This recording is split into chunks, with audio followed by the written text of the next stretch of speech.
Merci d'avoir accepté notre invitation. Vous êtes porte-parole du gouvernement. Vous venez d'entendre le débat qui vient de se dérouler. Quelle réaction avez-vous?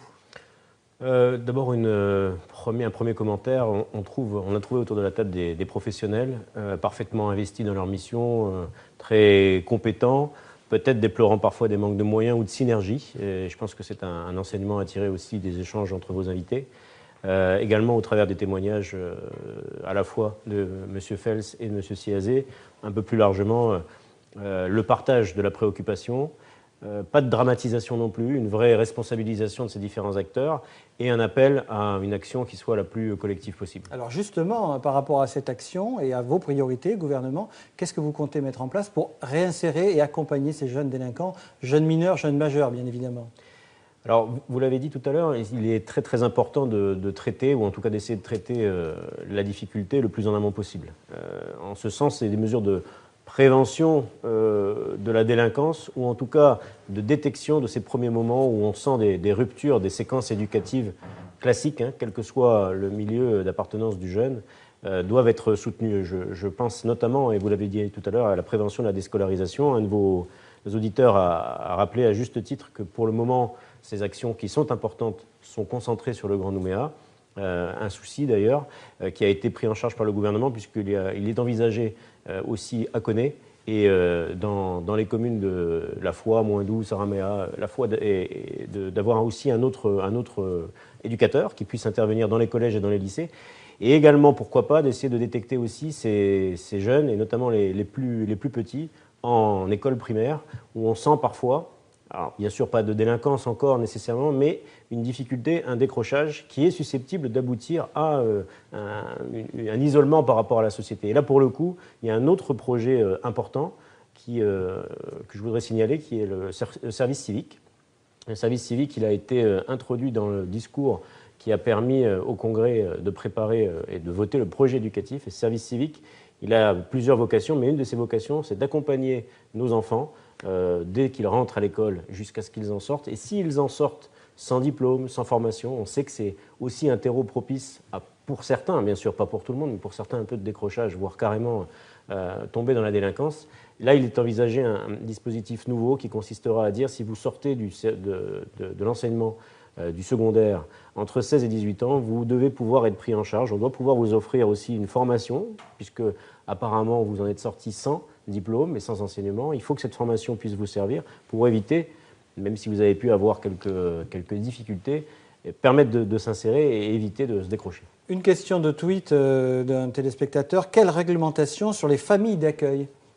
Alors les familles d'accueil sont déjà des dispositifs qui existent depuis un moment, qui méritent d'être soutenus et notamment accompagnés financièrement. Il faut le dire, le statut des familles d'accueil fait défaut encore aujourd'hui. Il est essentiellement à concevoir à l'échelle de la Nouvelle-Calédonie, mais ce sont avec les provinces que ces interactions existent. On a en Calédonie un vivier de familles d'accueil important. Il pourrait se développer, même si c'est un travail qui est compliqué, si on arrive à encadrer, si on arrive à sécuriser cet investissement de certaines familles. Donc ce statut est une priorité aussi qu'il va falloir travailler. Alors une question aussi d'institution, la PJEJ, dont Mme Tétu-Wolf était la représentante ce soir, est de compétences calédoniennes, oui. Mais l'autorité judiciaire est de compétences régaliennes de l'État. Est-ce qu'il n'y a pas un grand écart là? Il ne doit pas y avoir de grand écart. Il ne peut pas y avoir de grand écart, mais il a pu y avoir un grand écart, ou en tout cas un peu de décalage. Mme Tétu-Wolf l'a rappelé tout à l'heure. C'est en tout cas bien amélioré. Ça peut peut-être être encore certainement dans différentes situations amélioré, mais chacun est bien dans son rôle.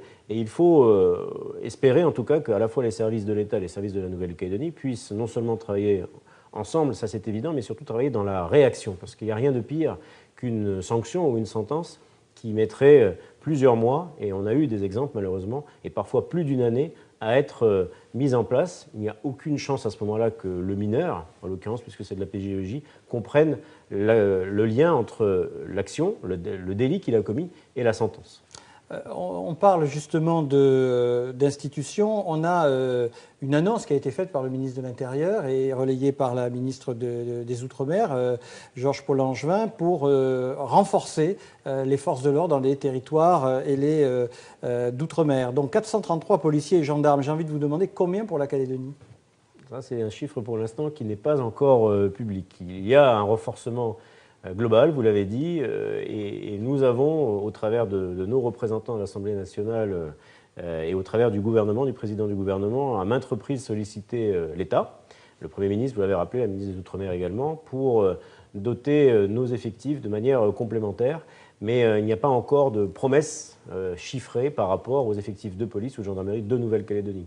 Vous le savez, la délinquance est un vrai dossier. Il y a des signes précurseurs qu'on ne peut pas nier.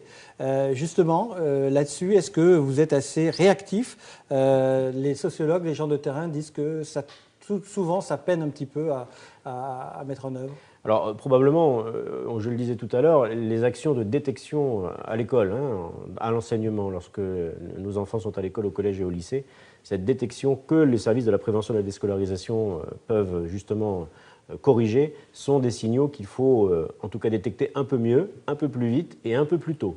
Si on est plus efficace, si justement ces actions-là sont accompagnées, si un parcours civique tout au long de la scolarité est mis en place, si on s'assure que entre 500, 600 jeunes qui sortent de l'école sans formation, sans diplôme et probablement vont s'orienter vers vers pas grand-chose d'ailleurs et seront un peu désœuvrés. Si on les prend en charge, si on leur permet d'avoir une formation, toutes ces mesures-là vont nous servir à être effectivement, et c'est certainement vrai, plus réactifs parce qu'on a des signaux qui peuvent être détectés lorsqu'on passe par les instances des collectivités publiques. Et ça ne servira pas à guérir le mal de la délinquance, parce qu'on ne peut pas avoir un territoire sans délinquance, mais ça doit nous permettre d'être plus efficaces en amont pour éviter d'avoir en aval, même si c'est important, des structures comme les foyers qui sont nécessaires et aussi le centre éducatif fermé qui devra accueillir certains mineurs. On va y venir. La question de la gouvernance n'est-elle pas cruciale dans la mesure où il faudrait-il pas sanctuariser ces questions pour que ça traverse on va dire les clivages politiciens? Alors oui, elles le sont déjà un peu centralisées, ces questions, au travers des contrats locaux de sécurité et de prévention de la délinquance, qui sont passés soit avec des communes, soit des collectivités de communes, des regroupements de communes, pardon. Elles le sont aussi dans des contrats de développement, mais effectivement, peut-être le sont-elles encore de manière un peu trop éparse. Et une idée a émergé d'envisager, est-ce que ce sera le cas cette année ou la prochaine fois, un contrat dédié à la jeunesse, aux mesures d'accompagnement de la jeunesse, des mesures positives, ça a été dit tout à l'heure, il faut le redire. Heureusement, bien entendu, que notre jeunesse essentiellement réussit et essentiellement se porte bien, mais il y a aussi nécessité à mettre dans ce contrat spécifique jeunesse ces mesures-là. Si on arrive à les regrouper, si on arrive à les identifier, sachant que ces contrats sont signés par l'État, la Nouvelle-Calédonie, les provinces, les communes, on aura l'ensemble des acteurs publics qui se retrouveront autour de ces actions. Vous avez parlé du centre éducatif fermé, on en a parlé dans le débat. Est-ce que c'est adapté, j'ai envie de vous demander, à la Nouvelle-Calédonie ou pas? Alors, on a des experts qui sont venus auditer un petit peu notre système, regarder dans quel état la délinquance donc juvénile se trouvait. C'est une piste qui a été identifiée et je pense que oui, elle est nécessaire. Aujourd'hui, nos foyers, c'est 43 places, je crois. Ce centre éducatif fermé, c'est 12 places. C'est vraiment quelque chose de très, très ciblé. Et ça représente un coût, on oublie de le dire, mais le service de la PJEJ sont plusieurs centaines de millions qui sont mis chaque année par la Nouvelle-Calédonie pour fonctionner. Ce centre éducatif, il aura, alors il peut s'appeler comme ça ou autrement, à la rigueur, peu importe. L'objectif, c'est vraiment d'aller rechercher jusqu'au dernier moment, avant le saut, entre guillemets, définitif dans une délinquance plus lourde, ces mineurs, ces jeunes, nos jeunes, parce que, quelles qu'en soient les raisons, on doit essayer de faire le nécessaire pour redresser un manque de repères qui a pu se construire au fur et à mesure d'une vie, d'un parcours de vie, de difficultés intrafamiliales, peu importe les sources. Mais pour autant, le coût n'est-il pas important dans la mesure où on voit que la prison du Nord, le centre pénitentiaire dont on a parlé dans le reportage précédent, va coûter à peu près 3 milliards pour 120 places, ce qui fait à peu près la place à 25 millions. Alors, c'est des mesures comptables, ça peut paraître effrayant, mais est-ce que ça vaut ce prix-là ? Ah bah écoutez, ça c'est une question à laquelle on ne peut pas répondre en conscience puisque les deux services ou les deux établissements ne proposent pas les mêmes types d'activités. Dans une prison, par hypothèse, on a on va dire un hébergement particulier de délinquants confirmés. Dans un centre éducatif fermé, on reste avec des mineurs, certes multirécidivistes, certes très lourds, mais qui coûtent cher parce que justement il y a un effectif d'éducateurs, Mme Tetuivoff l'a dit tout à l'heure, qui est très important. Très lourd, mais très important parce que justement, on part de plus loin. Est-ce que ça vaut le coup ? Oui, parce que chaque effectif, chaque personne, chaque jeune qui sera sauvé, qui sera écarté, pourra aussi, en interne et au global, servir d'exemple. On l'a dit tout à l'heure, il y a de bons exemples à donner. Il faut aussi communiquer de manière plus positive notamment au travers de parcours de réinsertion réussis. Mais la question budgétaire va se poser, évidemment, surtout dans nos contextes un peu contraints de ces derniers exercices. Pour autant, 50% de réussite dans les centres éducatifs fermés, ce sont les chiffres, généralement, qui sortent, c'est pas 100%. C'est pas 100%, mais je crois qu'il faut reconnaître aussi, il ne faut pas se cacher, nulle part dans le monde, on a 100% de réussite. On a de bons taux d'absence de récidive avec les mesures de réparation pénale, puisque 80-90% des jeunes ne récidivent pas. Dans des centres éducatifs fermés et dans des prisons, d'ailleurs, au global, on n'a jamais 100% de non-récidive.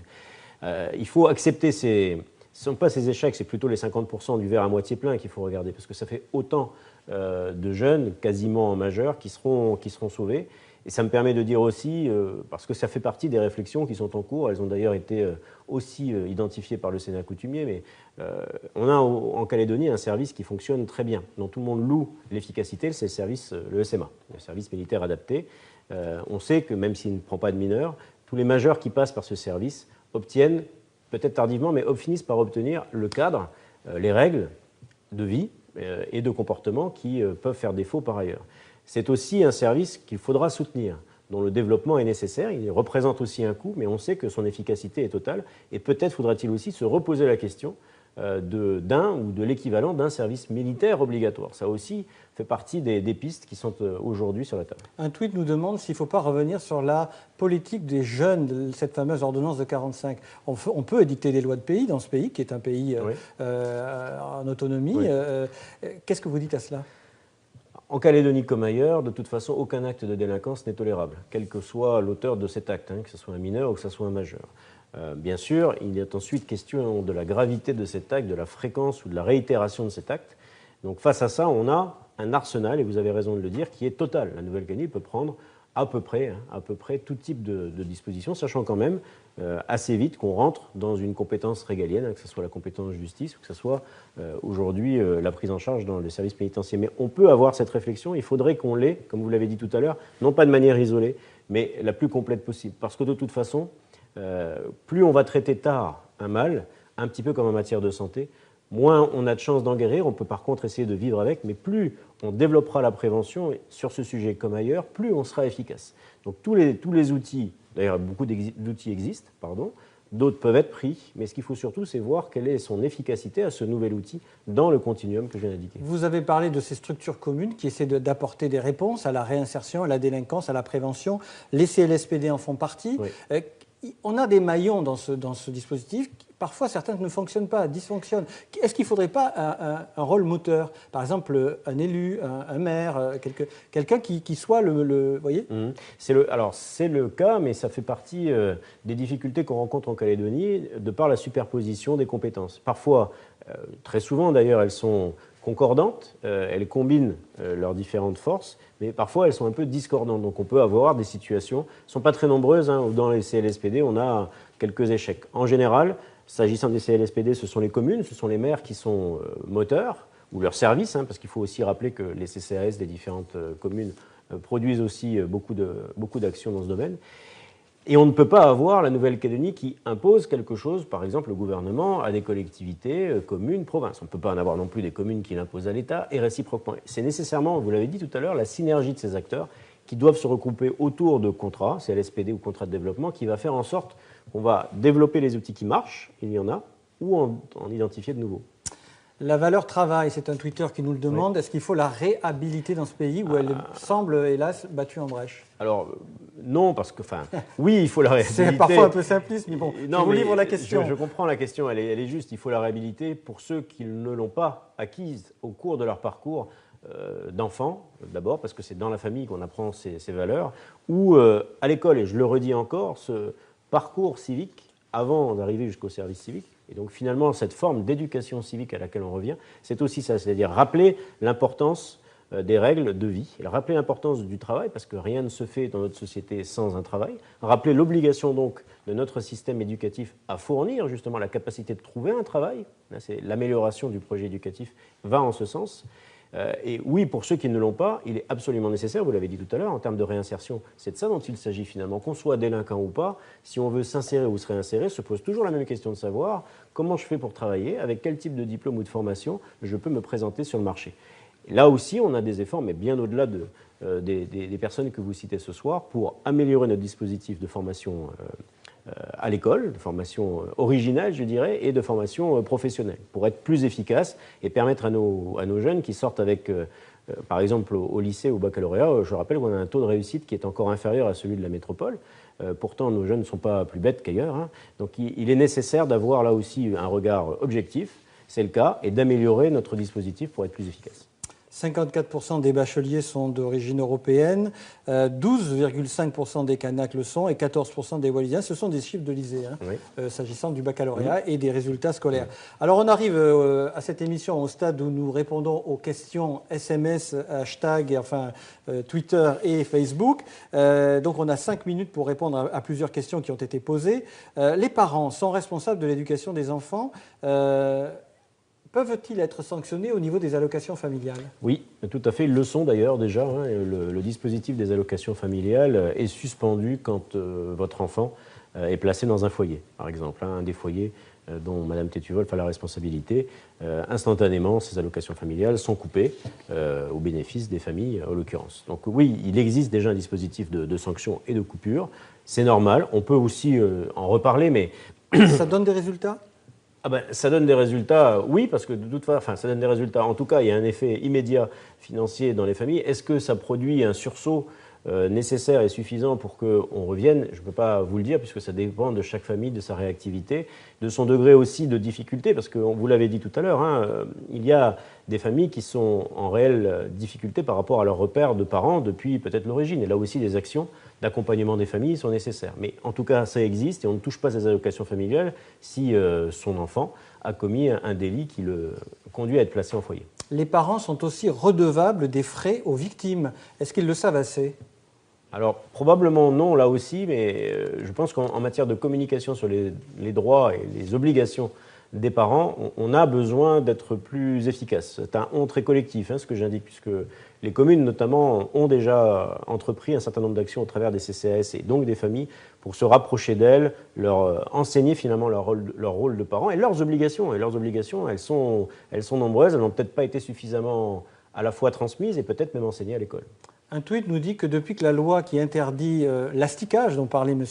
Siazé tout à l'heure, a été abrogée, la délinquance a fait un bond. Que pensez-vous de cela ? Je n'ai pas vu d'études qui démontrent, chiffres à l'appui, le lien entre les deux, mais par contre, on peut peut-être, au-delà de cet exemple, noter qu'il y a une différence entre la période où, et d'ailleurs le Sénat coutumier l'avait relevé, aussi, le service militaire a cessé d'être obligatoire. Et aujourd'hui, et je le dis aussi parce que, pour citer ce rapport, pour les jeunes Kanaks, l'acte de passage à l'âge adulte était formalisé par le service militaire. C'était une étape, un enseignement, une éducation vers laquelle tous les jeunes Kanaks passaient, puisque de toute façon c'était obligatoire, et qu'en l'occurrence, ça donnait aussi des repères supplémentaires. Bien au-delà d'eux, bien entendu, hein, tous les jeunes maintenant sont exemptés de ce service. Donc c'est quelque chose que peut-être, encore une fois, je l'ai dit tout à l'heure, il va falloir réfléchir, repenser. Mais globalement, je pense que, même si on entend souvent ce débat au Congrès, l'asticage, probablement pratiqué, lorsqu'il est pratiqué devant les familles, lorsqu'il est pratiqué devant, bien entendu, et avec le groupe coutumier, il peut avoir une efficacité, il a pu avoir une efficacité, mais il est aujourd'hui contraire aux règles de la République qui aujourd'hui donc interdisent ces sévices, puisque c'est considéré comme tel. Un Twitter, un Facebooker nous demande qu'en termes d'exemplarité politique, certains ministres sont exempts de sanctions. Est-ce que c'est un bon exemple pour la jeunesse ? Non, personne ne doit être à l'écart. Les règles s'imposent pour tout le monde, qu'on soit membre du gouvernement, politique ou pas. Sinon, effectivement, ce type de contre-exemple nuit à l'enseignement qui est dispensé notamment aux jeunes. La banalisation des actes de violence est un fait. Est-ce que les forces de l'ordre étant ciblées de plus en plus, est-ce que l'autorité est moins respectée aujourd'hui selon vous ? Ah oui, alors là par contre très certainement, et pas seulement l'autorité des forces de l'ordre. Je pense que les autorités de l'enseignement, parce qu'on se souvient il y a bien un siècle dernier, lorsqu'on était dans un ensemble, un village, une commune, et on avait le maire, on avait le curé et on avait le maître d'école, qui étaient des autorités respectées et qui, lorsqu'elles s'exprimaient, étaient entendues. Alors, c'est très ancien, mais depuis ce siècle passé, aujourd'hui, on assiste effectivement à un manque de validation de ces autorités lorsqu'elles s'expriment. Et ça peut aller jusqu'à l'exemple extrême, vous l'avez dit, d'attaques sur des forces de l'ordre qui sont censées représenter la totalité de l'autorité de l'État, puisque c'est eux qui sont seuls détenteurs de cette autorité, seuls en capacité de l'exercer, et même ceux-là, et parfois surtout ceux-là, font l'objet de cibles. Donc oui, le rétablissement de l'autorité, mais surtout il faut comprendre pourquoi cette autorité est nécessaire, pourquoi on vit dans un ensemble, une société qui a ses règles. Et justement, c'est à la fois contraignant, mais c'est aussi un droit, puisque, comme on le dit, la liberté de chacun s'arrête là où commence celle d'autrui. Avoir l'enseignement nécessaire et comprendre que ce sont ces règles qu'il faut respecter, ces autorités qui la dispensent aujourd'hui, si on ne l'entend pas, c'est une faillite du système éducatif aujourd'hui et de notre société plus largement. Ma toute dernière question, Philippe Dunoyer, la mission récente gendarmerie-police, quel résultat, quel bilan? Si vous avez une ou deux infos. Alors on n'a pas le retour des deux missionnaires qui sont venus, par contre ils sont venus dans des temps assez courts. Il n'y a pas beaucoup de doutes quand même à avoir sur, d'abord le constat qu'on est certes sur un territoire qui a ses spécificités, vous les avez rappelées en début d'émission, il y a parfois un peu plus d'actes de délinquance sur certains types de comportements par rapport aux jeunes, moins par rapport à d'autres territoires d'outre-mer, donc on a des spécificités.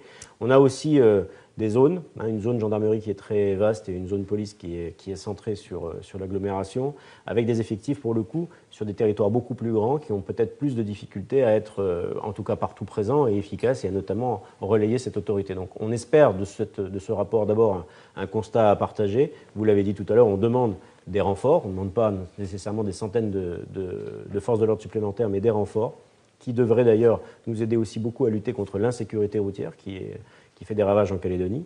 Mais ce rapport-là, on va l'attendre et on va surtout devoir l'analyser par rapport aux futures négociations des contrats de développement avec l'État.